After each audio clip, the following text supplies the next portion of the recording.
Obrigado, Pai, por mais este dia, Senhor. Mais um dia de vida. Mais um dia contigo, Senhor. Graças te dou, Senhor, por ti, pelo teu amor, pela tua benignidade. Porque nenhum de nós aqui é merecedor, Senhor. Mas graças a ti, ao teu amor, à tua misericórdia, nós estamos aqui, Senhor, para te adorar, para te louvar, para estar contigo, Senhor. E, Pai, te peço, Senhor, que cada irmão que aqui entrou não saia da mesma maneira, mas saia mais crescido, Senhor, no seu homem interior, para que o inimigo venha e não roube a palavra, mas sim, Senhor, ela se mantenha no coração de cada um. Que seja forte, para que cresça como uma semente. Obrigado, Pai, pela oportunidade que me dás, Senhor, de estar aqui, em frente aos teus irmãos, aos teus filhos, em frente aos meus irmãos, Senhor. Graças te dou, Pai, pelo sacrifício do teu Filho por mim e por todos nós que aqui estamos.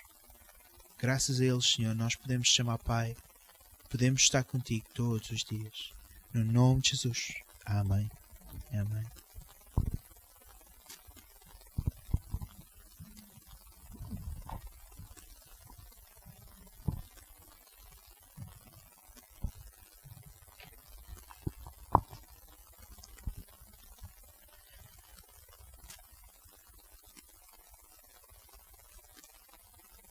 Deus dá-nos muita coisa. Dá-nos vida, dá-nos saúde. E nós mesmo assim, tão bons que nós queremos sempre mais. Eu não estou a falar se vocês são assim ou não, a mim não me interessa. Estou a dizer no geral. Nós vivemos numa sociedade muito rápida, muito consumista, como se dizia antigamente, habituada às mesinhas. Logo ali tem que haver ali uma mesinha para resolver o problema para ontem. Mas Deus não é assim. Mas todos nós, não digo só aqui, em geral, quem é que não tem um monte à sua frente? Tem um problema, tem uma questão, um desafio que gostava de ver resolvido. Quantas pessoas não gostariam de ter os seus entes queridos salvos? Quantas pessoas não queriam resolver um problema no casamento ou salvar o próprio casamento? Quantas pessoas têm obstáculos? Todos nós temos desafios todos os dias. Há desafios que são fáceis de superar, há outros menos fáceis de superar. Há muitos que esperam um milagre, têm necessidade do milagre e sempre esperam e não sabem porque é que ele não aparece. Há outros que necessitam, se calhar, colocar a casa em ordem, ou mesmo as finanças, qualquer coisa. Há sempre qualquer coisa, um monte. Então vamos começar por abrir Marcos 11, 22.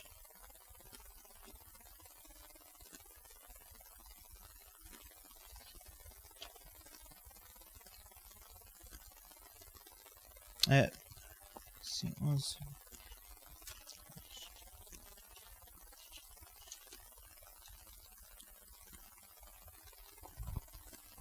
Então vamos ler o versículo 22 ao 23.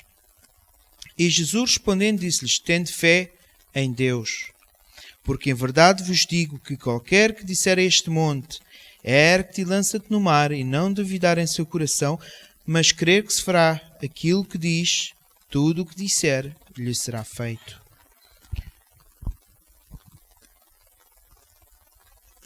Muitos têm um monte.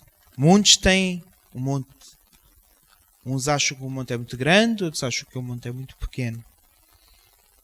Mas justo o que é que ele disse? Disse que se nós tivermos fé e não duvidarmos do nosso coração, esse monte será lançado no mar. O título da minha mensagem é Remover as Montanhas. Então, em remover? Sim, eu quero removê-las, eu não quero movê-las. Porque se eu estou a movê-las, eu não estou a resolver um problema, eu estou a adiar um problema. Eu quero remover as minhas montanhas. Eu quero remover os meus desafios. Eu quero remover os meus problemas. Eu quero remover tudo aquilo que não me interessa. E muitos são assim. E muitos estão à espera de qualquer coisa que venha. Um milagre, qualquer coisa. Mas então por que é que Ele não vem? Cada um de nós, cabe-nos a nós mesmos, certificarmos o que é que estamos a fazer de bem e o fazer de mal. Deus deu-nos livre-arbítrio para nós fazermos o que queremos. Mas também deu-nos livre-arbítrio para nós pensarmos o que é que andamos a fazer de mal. Porque na sociedade que nós temos hoje, é muito fácil nós desculparmos com os outros. E esquecemos-nos, primeiro temos que arrumar a nossa casa. E depois é que podemos conseguir voltar para fora. Nós temos que olhar para nós mesmos. Então, há 2 requisitos para mover montanhas. 2. O primeiro é ter fé em Deus. Toda a gente sabe o que é ter fé, não é verdade? Agora a questão é, onde está a minha fé? Jesus disse em Lucas 17,6, disse, se tivesses fé como um grão de mostarda, dirias a esta amoreira, desarraiga-te daqui e planta-te no mar, e ela vos obedeceria. Ora, eu até há pouco tempo eu nunca tinha visto a semente de mostarda. Mas é uma semente tão pequenina, que realmente nós pensamos assim, só esta quantidade não parece muito. Então significa que se calhar nós não temos muito. Mas se calhar até temos. A questão é, onde está dirigida a minha fé? E Jesus Cristo responde, logo no início. E Jesus respondendo disse-lhes, tende fé em quem? Eu posso ter fé em muita coisa. Eu posso ter fé no meu patrão. Ele paga-me o ordenado todos os meses. Eu posso ter fé na minha mulher. Ela faz-me companhia. Mas um dia estas coisas vão acabar. E a minha fé vai-se por água abaixo, por assim dizer. A minha fé só é válida se eu tiver um objeto onde me agarrar. E esse objeto é Deus. Não vale a pena ter fé em nós mesmos, que é muitas vezes acontece, eu tenho fé na minha fé. Porquê? Porque nós não apontamos a fé para o sítio certo. É a mesma coisa que eu ter um carro e não lhe pôr combustível. Tenho um carro, tem rodas, todo equipado, está pronto para andar. Falta-lhe a essência necessária para poder pô-lo a mexer. Para podê-lo pôr a andar. Neste momento nós temos vários tipos de carro, pode ser elétrico, pode ser a combustível, não interessa. Se ele não tiver a energia necessária para se mover, ele não vai sair do sítio, a não ser que seja a descer. Se vai descer, ele vai embora. Mas em linha reta, num sítio nivelado, ele não se vai mexer. Eu posso dar a chave, posso tentar ligar a ignição, ele não sai do mesmo sítio. A nossa fé é exatamente a mesma coisa. Se a nossa fé não estiver dirigida àquele que nos criou, àquele que deu o seu Filho para que nós pudéssemos ser salvos, não vale a pena. Não estamos a fazer nada. Então, e porquê é que se diz? Porquê dizer isto? Porque eu ter fé na minha fé não é válido. Eu tenho fé que tenho um carro, mas se eu não tiver dinheiro para pôr o combustível, não serve de nada. Está lá parado. A minha fé tem que ser gasta, mas tem que ser gasta naquilo que é nosso, naquilo que nós temos de tão bom e tão gratuito e tão fácil de arranjar, que nós muitas vezes nos esquecemos. Porque não é complicado. Porque não é nada do outro mundo transcendental. Não. Tem fé em Deus. Jesus Cristo disse. Nada complicado. Vamos abrir em Mateus 14.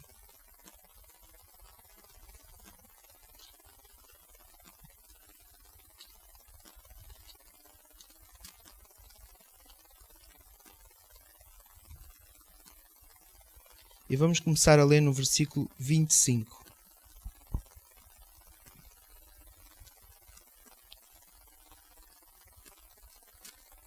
Mas à quarta vigília da noite dirigiu-se Jesus para eles, caminhando por cima do mar. E os discípulos, vendo-o caminhar sobre o mar, assustaram-se, dizendo, é um fantasma, e gritaram com medo. E Jesus, porém, lhes falou logo, dizendo, tende bom ânimo, eu sou eu, não temais. E respondendo-lhe Pedro, e disse, Senhor, se és tu, manda-me ir ter contigo por cima das águas. E ele disse, vem. E Pedro, descendo do barco, andou sobre as águas para ir ter com Jesus.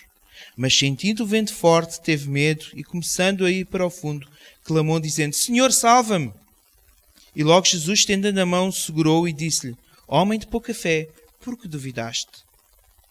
Vamos ficar por aqui. Pedro tinha um alvo. Quem era? Jesus. Ele sabia que Jesus estava ali. Ele sabia que se mantivesse ali naquele caminho, ele ia se manter. Mas veio o vento, as ondas estavam a levantar-se e ele duvidou. Portanto, fé na nossa fé não resolve nada. Fé em Deus resolve tudo. Este homem que viu Jesus Cristo fazer milagres à frente dele, duvidou. Duvidou no momento mais importante, que era quando estava em cima da água. Se tivesse duvidado no barco, se calhar não lhe acontecia nada. Mas dentro da água, quando ele já estava a andar, quando ele estava a ver que estava a fazer uma coisa que não era natural, ele duvidou. E a nossa fé não pode duvidar. E como é que ela duvida? Muito simples. Nós vamos ter muitas ondas neste planeta. Vamos ter os amigos, que muitas vezes nos ajudam a afundar, familiares, colegas e por assim fora. Há de haver aí muitas ondas e muito vento. Mas depende de nós não tirar os olhos de onde deve ser. Os olhos devem estar sempre em Jesus, sempre em Deus. É aí que eles devem estar. Venha chuva, venha pedra, venha o que seja que for. É claro que nós vamos ter os nossos momentos de fraqueza. Ninguém é forte, ninguém é ferro. Nós teremos momentos. Mas Jesus Cristo disse: por que duvidas, homem de pouca fé? E nós temos que pensar assim: por que razão estamos nós a duvidar? Muitas vezes as nossas coisas não são atendidas, os nossos pedidos, porque nós duvidamos. Nós não pensamos, ou então pensamos demais. Temos a capacidade de acharmos que se calhar as coisas têm que ser ainda mais complicadas. Ou então que as coisas têm que vir ao fim de 10 minutos. Mas nós não somos ninguém para julgar Deus. Nós não somos ninguém para pôr prazos. Nós somos filhos de Deus. Mas isso não nos dá direito de julgar e ordenar Deus. Nós não somos ninguém. Nós somos criados para o louvar, para o adorar. E muitas vezes achamos que somos mais importantes que isso.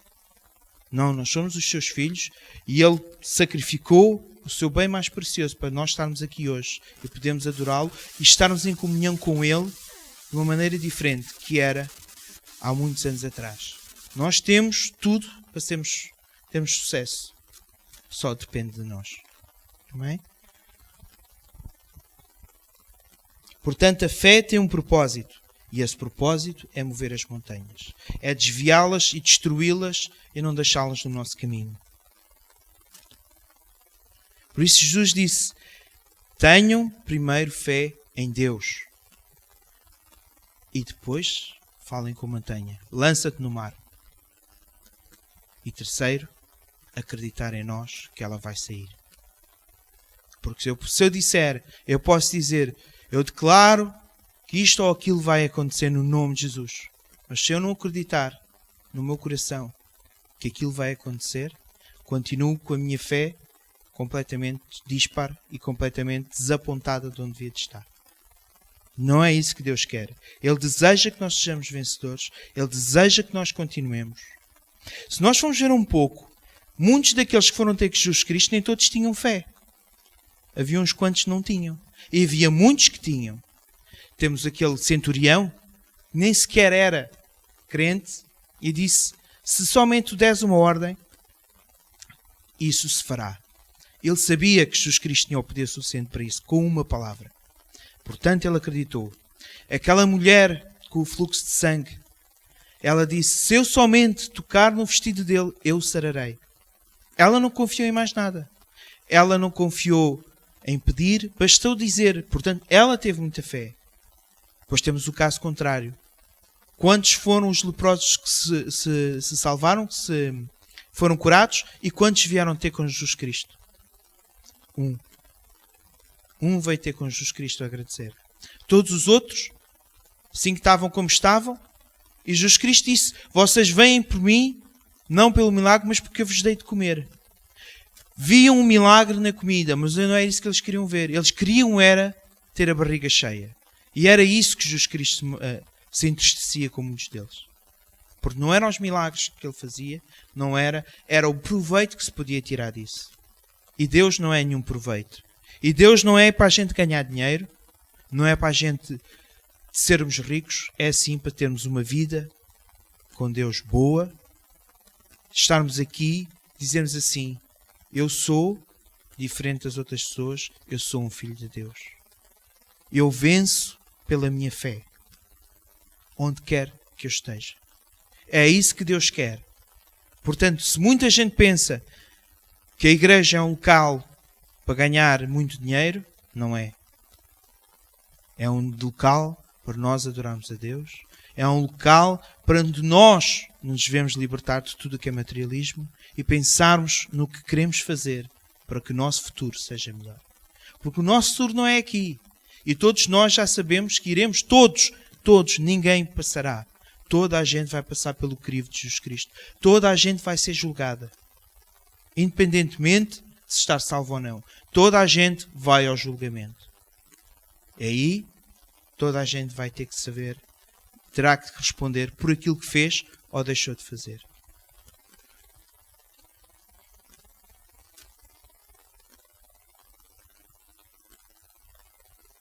Portanto, não duvide e as suas montanhas serão removidas. Segundo ponto, expectativa. Ora, com o que é que a gente pode pensar em expectativa? Ora, se nós pensarmos num oleiro, quando está a fazer uma peça, expectativa é uma esperança, é estar consciente de que vai fazer algo. Por exemplo, um oleiro, quando faz uma peça de barro, há uma expectativa que ele sabe que aquilo vai sair dali uma peça. Não se vai escangalhar. Vai sair. Uma senhora, quando está grávida, tem expectativa que vai sair dali uma criança. Está expectante. Está esperançoso. Expectativa, esperançoso.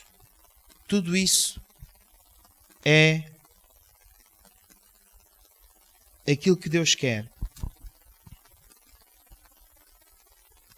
Vamos abrir em Marcos 11, 24.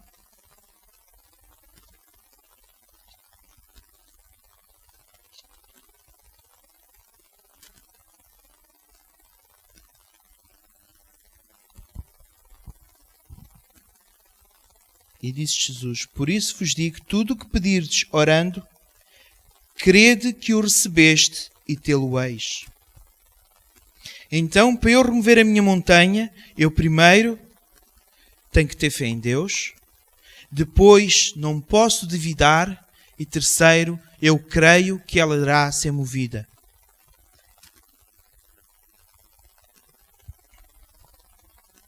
Logo, independentemente do tempo, temos que crer que Deus funciona e que aquilo que nós pedimos vai funcionar.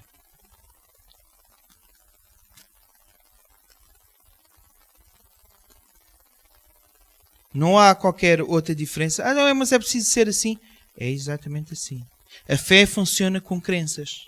Nós acreditarmos em algo. Acreditar que Deus faz, que Deus ouve e que Deus executa. Ele ouve e nós acreditamos.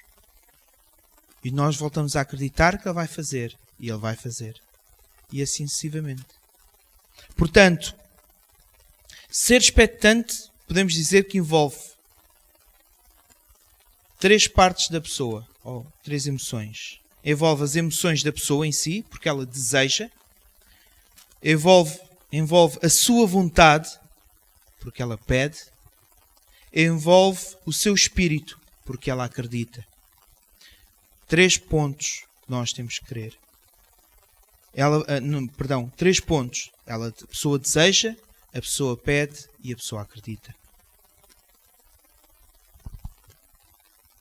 Em Tiago 1,6 diz: peça, porém, com fé, não duvidando, porque o que duvida é semelhante à onda que é levada pelo vento e lançada para uma outra parte. Aqui Tiago estava a falar sobre a inteligência, sobre a sabedoria, mas é exatamente a mesma coisa. Quando nós pedirmos algo e que duvidamos, É como a onda do mar que é levada pelo vento e lançada de uma parte para a outra. Ou seja, se nós duvidarmos, ora hoje estamos bem, amanhã estamos mal. Ora hoje fazemos uma coisa e porque é que ainda não foi feito? E porque é que ainda está para ser? Não duvidar. Não achar que Deus não nos ouve. Não achar que Deus não faz. Porque isso não é verdade.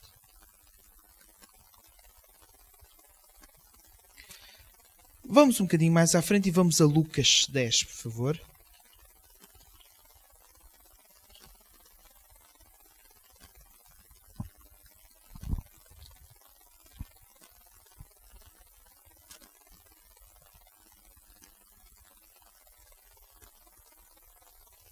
E vamos ler o versículo 19. Eis que vos dou poder para pisar serpentes e escorpiões e toda a força do inimigo, e nada vos fará dano algum. Quem é o nosso inimigo? Isso fosse assim tão fácil. O nosso maior inimigo não é Satanás, somos nós próprios. Era bom que fosse só Satanás, era muito mais fácil. Nós dissemos a Satanás, dobra o teu joelho no nome de Jesus e sai daqui. Ou estás derrotado, ou estás... E ele sai, porque é pelo nome de Jesus. Agora vai dizer isso ao espelho a si próprio. Vai fazer? Só se estiver com vontade de o fazer. O nosso maior inimigo está em nós próprios. O nosso maior inimigo somos nós mesmos. Quando nós duvidamos, quando nós achamos que estamos a fazer uma coisa e achamos que estamos a fazer aquilo para nada. Isso é o nosso maior inimigo. Satanás é um inimigo, é verdade. Ele vem para matar, roubar e destruir. Mas não é ele que nos derrota muitas vezes. Somos nós próprios. Quando nós deixamos-nos ultrapassar por aquilo que os colegas dizem, por aquilo que os amigos dizem, familiares, etc., que são contra aquilo que nós queremos. Aqueles que estão a nosso favor, nós devemos aceitar. Porque é isso que eles desejam. Não é? A mesma coisa com aqueles que estão à nossa volta, que dizem, sim senhor, vai em frente, isso é muito bom, parabéns. Estes são bons. Estes estão connosco. Estes não são os ventos de discórdia, nem são as ondas que vão contra nós. Estes estão connosco. É a todos os outros em que nós damos ouvidos. Ora, imaginem só, quando Jesus Cristo foi salvar aquela menina e que ela disse que ainda dorme, toda a gente gozou com ele. Toda a gente se riu dele. Ele podia ter ficado envergonhado e ter virado as costas. Ele não fez isso. Ele disse, toda a gente sai e ficam só os pais. E ficaram só os pais. E ninguém pôde ver o milagre que ele fez. A menina estava a dormir. Ele acordou a menina. Quantas outras vezes Cristo fez outros milagres e muitos estavam contra ele. E ele não deixou de fazer. Portanto, nós não deixemos de acreditar naquilo que fazemos. Não podemos deixar de acreditar que Deus está connosco todos os dias da nossa vida. Que Deus é connosco e Deus estará sempre do nosso lado. É preciso acreditar. Portanto, há que ter fé em Deus, acreditar que Deus faz e acreditar naquilo que pedimos que Deus ouvirá. Sempre. Portanto, Deus remove os nossos obstáculos, mas nós temos de fazer a nossa parte. Então, e vai demorar muito tempo? Então é para já, para ontem? Em Hebreus 10:37 diz, porque ainda um pouquinho de tempo e o que há de vir virá e não tardará. Então, Deus faz tudo por nós. Ele, desde que esteja dentro da sua palavra. Ele sabe aquilo que nós queremos muito antes de nós pedirmos. Está na palavra de Deus. Está escrito na Bíblia. Mas Deus gosta que nós tenhamos com Ele. Então o que fazer? Comunhão com Ele. Nós podemos ter a comunhão que quisermos e pedir a Deus o que quisermos segundo a sua palavra. E mais cedo ou mais tarde, se nós acreditarmos que aquilo vai acontecer, isso acontecerá. Que Deus vos abençoe, que tenham muito sucesso e que nunca deixem de acreditar que Deus está sempre convosco. Amém.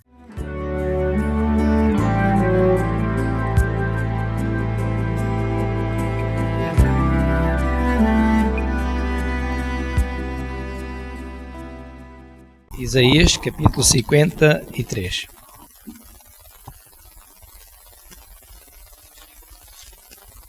versículo 6.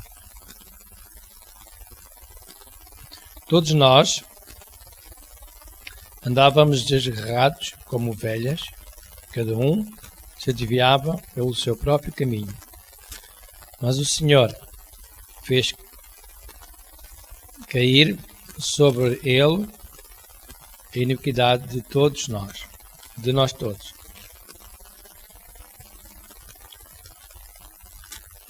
Todos nós, antes de receber Jesus Cristo,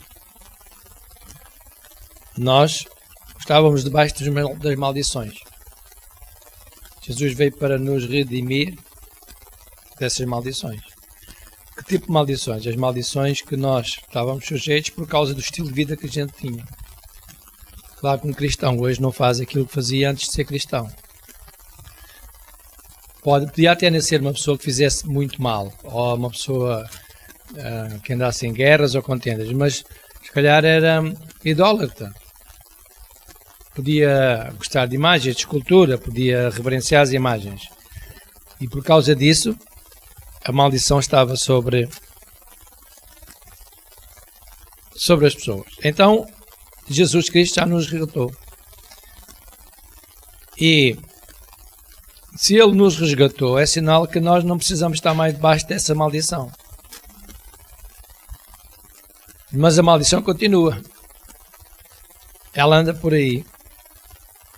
Sobre todos aqueles que não estão protegidos por Deus.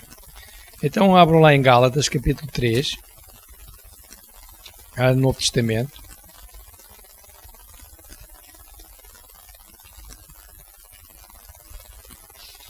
Gálatas, capítulo 3. Pode ler o Fernando. 3, versículo 13 e 14, se faz favor.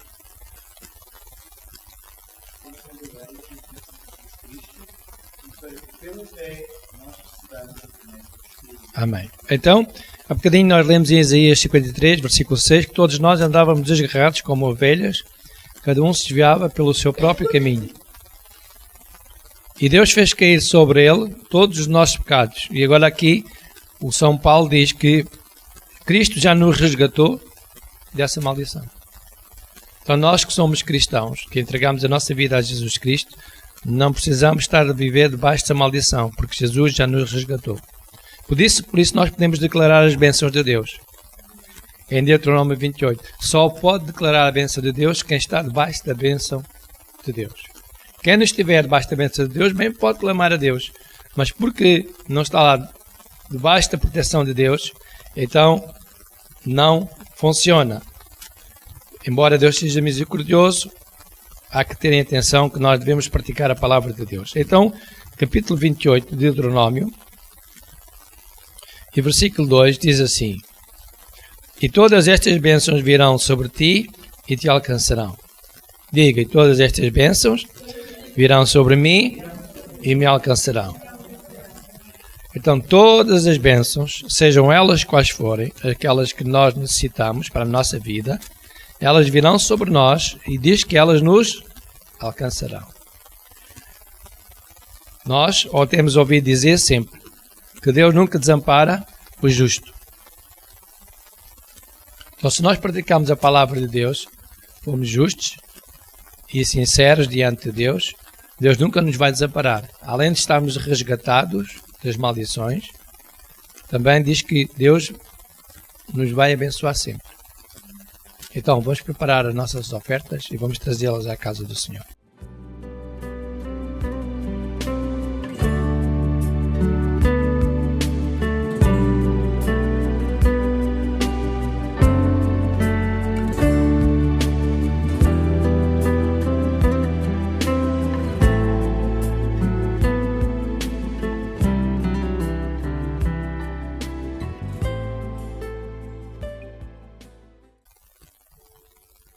Amém. Então as bênçãos de Abraão também são para nós. Se nós obedecermos aos mandamentos de Deus, praticarmos a palavra de Deus, fomos sinceros conosco e também com Deus. Então Deus sempre nos vai abençoar.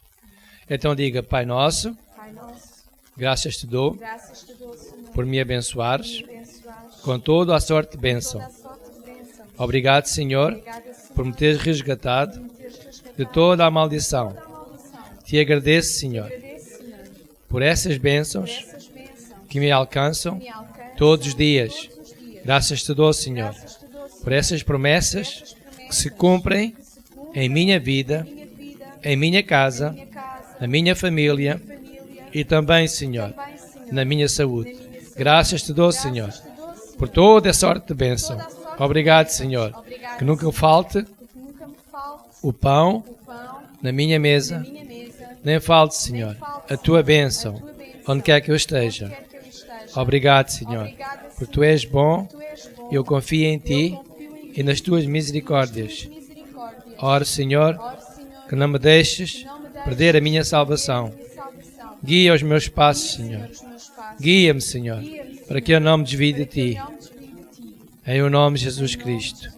Amém e amém.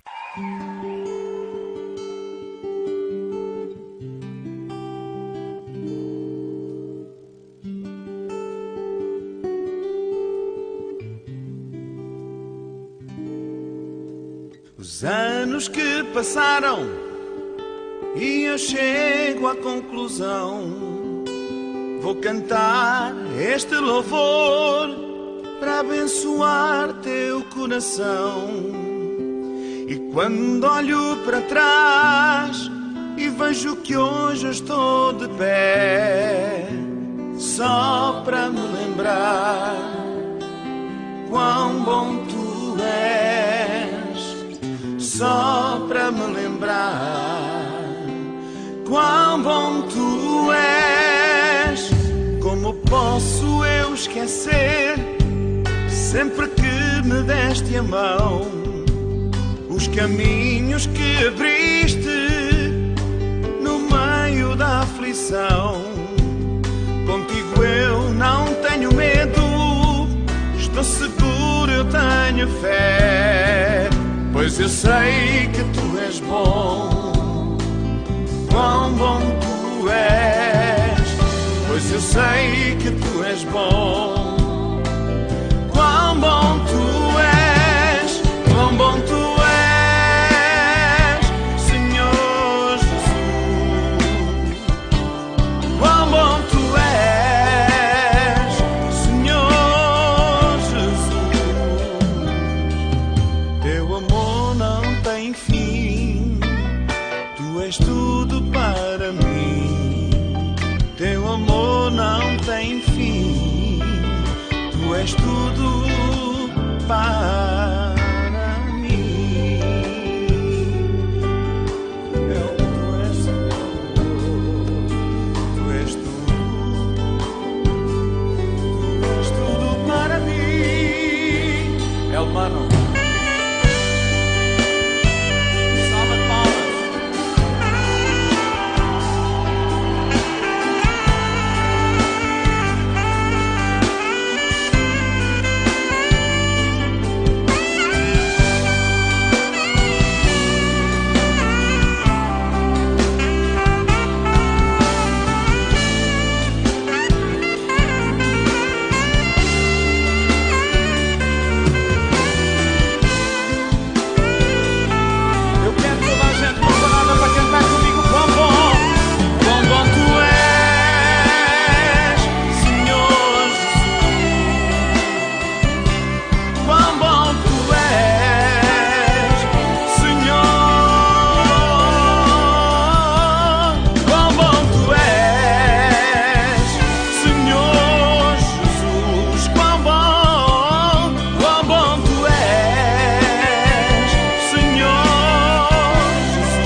tudo, Pai.